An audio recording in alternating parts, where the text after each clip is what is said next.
ketika awal mula Allah memerintahkan malaikat dan kalangan jin yang hadir pada saat itu dan menegaskan, inni khaliqum basyara, aku akan mencipta makhluk baru dengan misi yang istimewa yang tidak sama yang diberikan pada malaikat dan jin, dan materi penciptaannya pun berbeda dengan malaikat dan jin. Min salsalim min hama'im masnud, dari bahan yang tidak sama, dari materi yang berbeda. Malaikat dari cahaya, jin dari api yang menyala-nyala, ini dari tembikar, dari wujud tanah.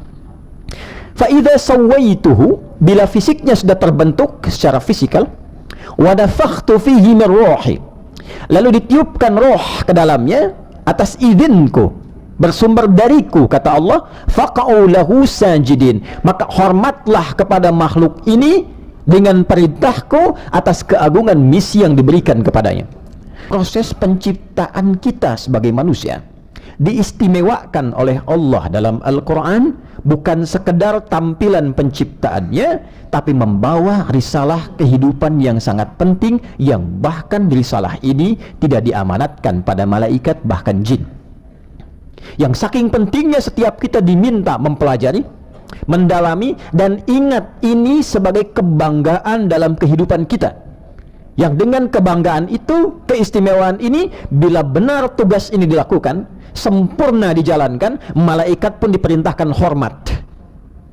Bukan bentuk ibadah, bukan bentuk pengagungan, tapi bentuk ketaatan atas perintah Allah demi memberikan penghormatan akan wujudnya satu makhluk yang sukses membawa risalah yang bahkan malaikat jin pun tak sanggup membawa ini.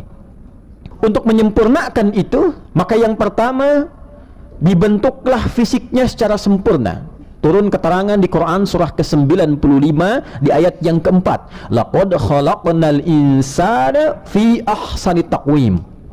Di Al-Hijr, fa idza sawaituhu, kalau sudah sempurna fisiknya, diterangkan secara jelas, dan aku bersumpah, diciptakan fisik manusia dari ujung kepala sampai ujung kaki sempurna sesuai dengan kadar maslahatnya masing-masing untuk membawa misi ini sukses dijalankan dalam kehidupan. Jadi jangan pernah merubah bentuk tampilan fisik kita, karena desainnya ini bukan hanya membedakan si fulan dengan si fulan, si A dengan B, fulan dengan fulanah, tidak. Tapi semua bentukan fisik ini didesain khusus oleh Allah sesuai dengan kebutuhan maslahat kita untuk menyelesaikan misi yang Allah bebankan kepada kita secara sempurna. Diberikan kemuliaan berupa akal fikiran, disempurnakan dengan sifat-sifat yang mulia, didorong nanti dengan menu-menu yang menguatkan akal ini supaya mendukung tugas fisik sempurna dan mudah. Walaqad karramna bani adama wa hamalnahum fil barri wal bahr wa faddalnahum ala katsirin mimman khalaqna tafdila wa razaqnahum minat thayyibat wa faddalnahum ala katsirin mimman khalaqna tafdila. Dan aku bersumpah, kata Allah, Quran surah 17 ayat 70, aku muliakan seluruh manusia, anak cucu Adam, berbeda dengan makhluk lainnya, tak sama dengan binatang, berbeda dengan tumbuhan, diberikan kemuliaan kepadanya sehingga unggul dibandingkan dengan makhluk yang lainnya. Di antara keunggulan itu terletak kepada akalnya. Setelah sempurna fisiknya, diberikan keunggulan pada akalnya. Yang ketiga, ditanamkan roh pada dirinya yang memberikan fungsi kehidupan bagi akal dan fisik. Saat roh itu masuk, akalnya dipandu, diberikan instruksi, baru kemudian fisiknya mengeksekusi. Itulah cara kinerja kehidupan kita sampai kita wafat. Quran surah 91 di ayat 7 sampai dengan 10.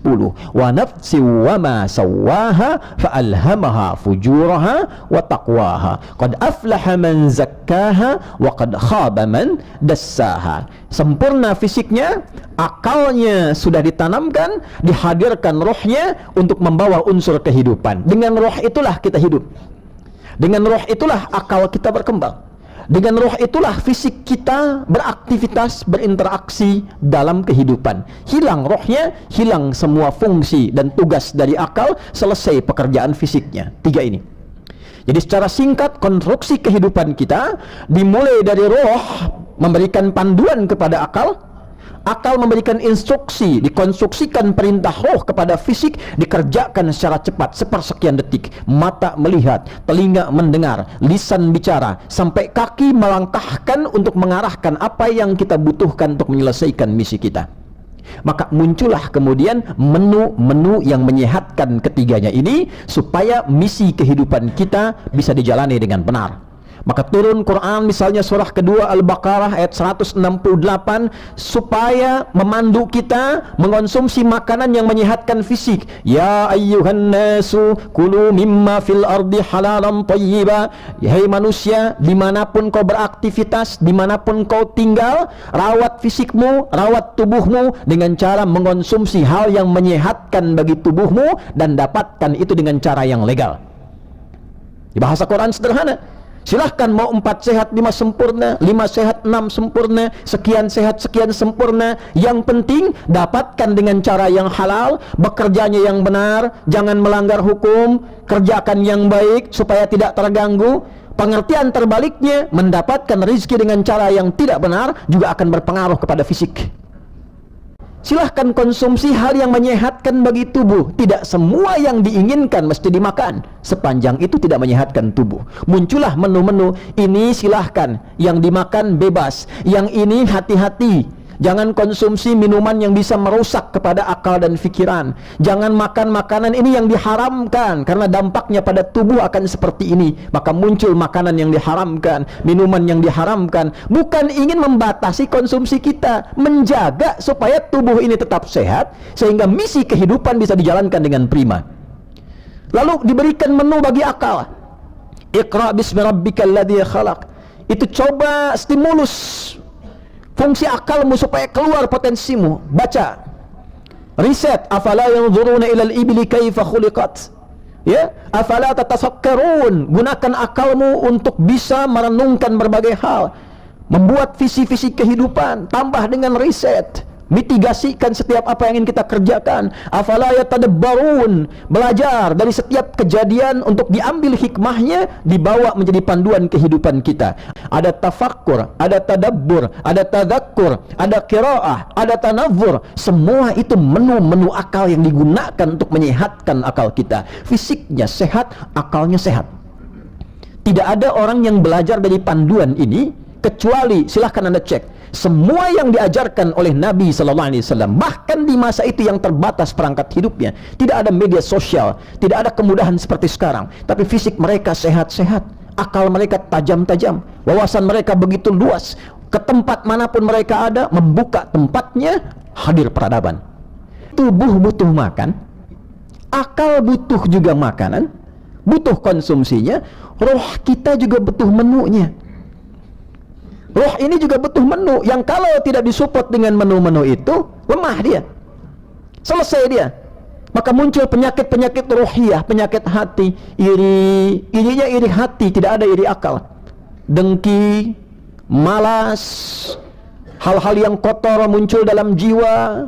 Akhirnya tidak kenal, sampai nggak kenal Allah, sampai tidak kenal Allah, padahal rohnya bersumber dari Allah. Saking tidak dirawat, tidak kenal Allah. Idealnya roh dirawat, maka muncullah menu bagi roh. Itulah yang disebut dengan ibadah. Salat itu makanannya roh, interaksi dengan Al-Quran makanannya roh, kita mencoba zikir itu makanannya roh. Roh yang tidak pernah diisi dengan menunya, maka kering ia, sakit ia, bergeser dari fungsinya. Tidaklah aku ciptakan jin dan manusia itu kecuali untuk menjadikan seluruh aktivitasnya sebagai ibadah kepada Allah. Jadi yang tiga ini itu dinilai oleh Allah sebagai ibadah, bukan hanya menurut saja. Kita saat sholat ibadah, namanya ritual, betul itu menunya roh. Tapi saat Anda belajar pun itu ibadah. Saat Anda riset itu ibadah. Saat Anda cari makan, bekerja itu ibadah. Bahkan saat makannya pun itu ibadah. Itulah sebabnya kenapa semua aktivitas kita di dalam Islam dipandu oleh doa, yang menjadikan dengan doa itu setiap kegiatan kita jadi ibadah. Silahkan Anda cek, hanya di dalam Islam yang semua kegiatannya ada doanya. Bangun tidur sudah ada doa, makan ada doa, berpakaian ada doa. Anda ingin bekerja itu ada doanya, masuk kantor pun ada doanya. Sedang mengatasi masalah dalam pekerjaan itu ada doanya. terjebak utang, ada doanya. Dapat promosi, ada doanya. Semua yang kita kerjakan, bahkan urusan masuk toilet dan keluar toilet, itu ada doanya. Mengapa saudara? Karena diinginkan dengan doa ini, selain ada kemudahan didapatkan dalam aktivitas kita, semua perangkat tubuh kita beribadah kepada Allah. Fisiknya beribadah, pikirannya beribadah, hatinya beribadah, dan dengan ibadah itulah diberikan oleh Allah balasan, kesuksesan, kebahagiaan dunia akhirat yang sering kita mintakan. Rabbana atina fid dunya hasanah wa fil akhirati hasanah wa qina adzabannar. Bagaimana ibadahnya lisan itu? Allah perintahkan, ya ayyuhalladzina amanu la yaskhar qaumin qaum. Ditegaskan oleh Nabi, man kana yu'minu billahi wal yaumil akhir falyakul khairan aw liyasmut. Ibadahnya lisan itu berkata yang baik-baik, berkata yang benar, berkata yang jujur, hindari yang tidak baik, jangan cela orang, jangan hina orang, la yaghtab ba'dukum ba'dha, jangan bikin hoax. Setiap kita berinteraksi, jangankan dalam setahun, sekali dalam sehari saja, dalam sehari, berapa kata-kata yang tidak baik yang keluar, yang tidak pantas diucapkan, yang tidak mulia dituturkan. Dan itu bukan bagian dari misi kehidupan kita. Kita itu dicipta menjadi pribadi yang baik, mulia. Lisan ini diciptakan mulia, karena itu dilarang berkata yang tidak pantas, karena akan menurunkan kemuliaan lisan. Karena itu hukumnya haram. Dari kata hormah, hormat. Kenapa ada hukum haram? Menjaga kehormatan kita. Kalau dikerjakan yang haram, runtuh kehormatan. Tangan diminta oleh Allah, gunakan yang baik-baik. Tangan di atas lebih bagus daripada tangan di bawah. Itu kan hadis dari Nabi SAW. Untuk banyak memberi, banyak berkreativitas yang baik, gunakan pada yang produktif. Tangan sampai ke ujung kaki, itulah ibadah. Ibadah dengan fisik, ibadah dengan pikiran, dengan ide-ide yang bagus, yang membangun, yang membahagiakan, itu ibadah. Sampai kemudian dengan ibadah ritual. Kadangkala tidak semua bisa kita maksimalkan dalam 12 bulan itu, maka singkatnya didatangkanlah 1 bulan khusus dalam setahun untuk mengembalikan kita menata 3 bagian tubuh ini untuk sehat kembali, bagus kembali, baik kembali fungsinya. Itulah Ramadan. Itulah sebabnya ketika Ramadan dihadirkan pada kita, hal pertama yang Allah ungkap di dalam Al-Quran adalah meminta kita kembali lagi mengkaji tentang inti kehidupan kita, baca lagi petunjuknya di Al-Quran supaya kita paham apa fungsi hidup ini, bagaimana menempatkan ini dengan benar, bedakan ini yang baik, ini yang tidak baik, sehingga punya furqan kita, punya kejelasan tentang tata cara kehidupan, apa yang akan saya jalani dalam hidup, apa yang saya pilih, bagaimana nanti kalau pulang menghadap Allah, apa yang sudah saya siapkan, kalau ditanya jawabannya bagaimana.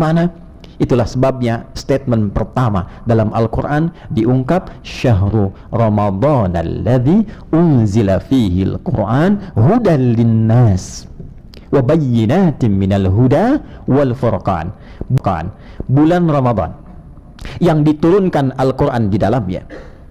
Diharapkan ketika Ramadan tiba, hamba-hamba Allah itu mengkaji kembali tentang dirinya. Lihat pedomannya di Al-Quran.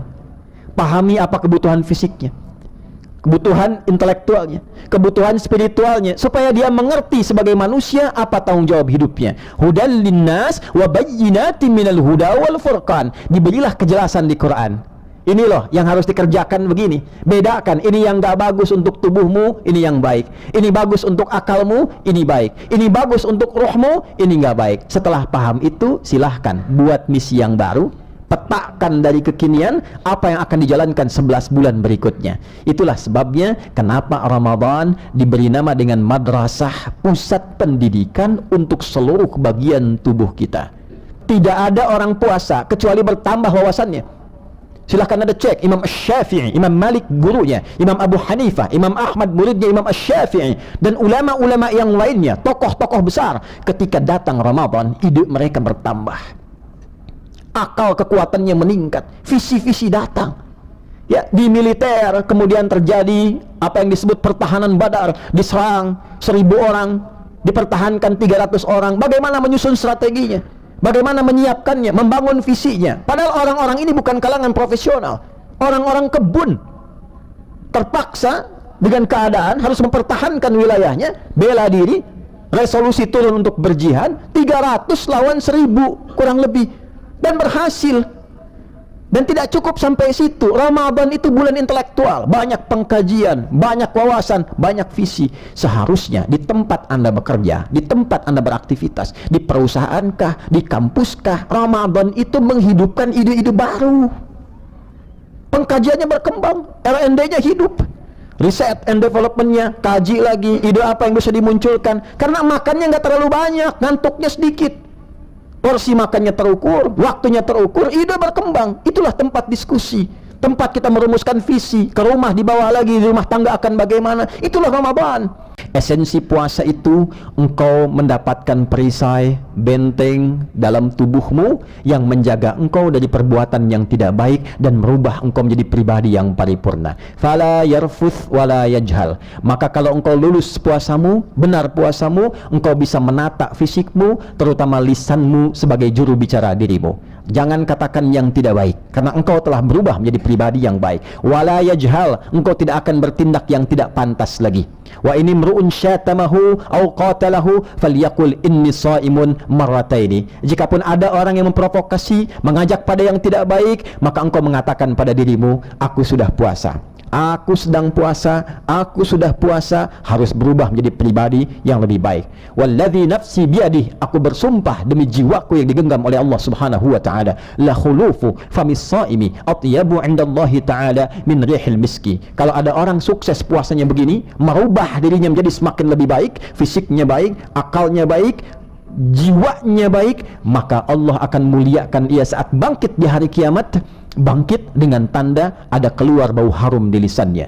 Yatruku ta'amahu wa syarabahu wa syahwatahu min ajli as-siyamu li wa ana ajzi bihi. Bahkan Allah mengatakan, ini orang mau puasa, merubah diri menjadi pribadi yang lebih baik, dia tinggalkan makannya, dia tinggalkan minumnya, dia atur syahwatnya hanya untuk menaati Allah, kembali pada visi hidup yang lebih baik. Maka aku yang berikan pahala, ukuran sesuai dengan aku tetapkan.